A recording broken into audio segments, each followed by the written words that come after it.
How has scouting influenced my life? It's made me aware of the youth's resilience and perseverance. I've seen them deal with some things at camp and otherwise at troop meetings and campouts and other things, and they just, whatever is facing them, they always seem to rise above it and get the task done. I've also found it's helped me be a better person, because we expect the scouts to live by the scout oath and law, and if we're not doing it ourselves, they notice, and I know that firsthand. Especially my older son Patrick, there was one time he was working at a local restaurant, and there was a guy that kept asking him to bring him home. So he wouldn't be getting home until 3, 4 o'clock in the morning, and I actually said something to him at one point, because I felt this guy was taking advantage of him, and he said, well, what about all that courteous, kind, and friendly stuff that we've been trying to live by all these years? I'm like, all right, you got me on that one. I couldn't respond. I said, okay. So, and even when they were younger, both my sons, Zachary and Patrick, they would notice, and they'd say that kid's not in Scouts, because you could tell by the way they were acting that they weren't in Scouts, because they were just not like a Scout would be acting on a regular basis. So my most memorable experience in Scouting, there's been so many of them. I think seeing both my sons get Eagle Scout was one thing, and as well as the other boys in my troop when I was Scoutmaster. There's quite a few of them during the years that I was Scoutmaster.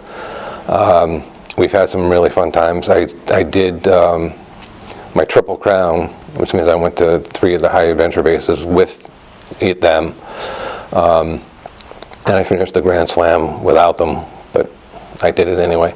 And then one thing that really sticks out was more recent was last year when I went to sea base again with a local troop, and the day we went sailing, we were losing some wind, so we had to tack, and everybody was on deck, on top deck, and we had the sail out, and when they went to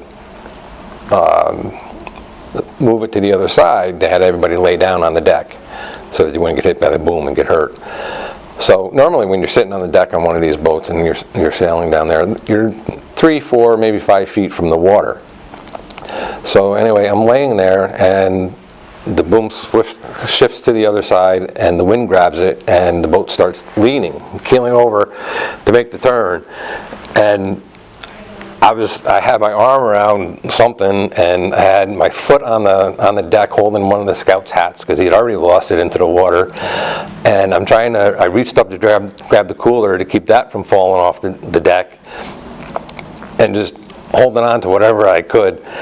And I'm looking down, and the water is like a foot from my face, and I'm just laughing like crazy. It was the captain actually said something to me afterwards. She goes, "I thought you were crying." I'm like, no, I wasn't crying. I was laughing. So it was, it's just everything that we did was fun. Well, Ticonderoga, of course, everybody remembers that.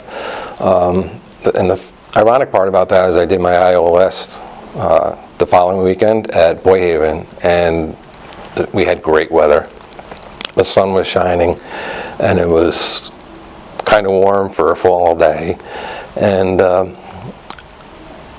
completing wood badge was a lot of fun. I met a lot of great people from all over the council. I'm still friends today with the guys that I met that were in my patrol, and I look forward to staffing in 2024, because I did it in 2021, 22, and we had a lot of fun. So I'm hoping everybody out there is listening and registers when they get home. Who would I like to thank? Well, first of all, I'd like to thank God, because without Him, none of this would be possible. I'd like to thank my family, my wife for letting me go on campouts and miss family camping and vacations. My 2 sons, Patrick and Zachary, for becoming Eagle Scouts.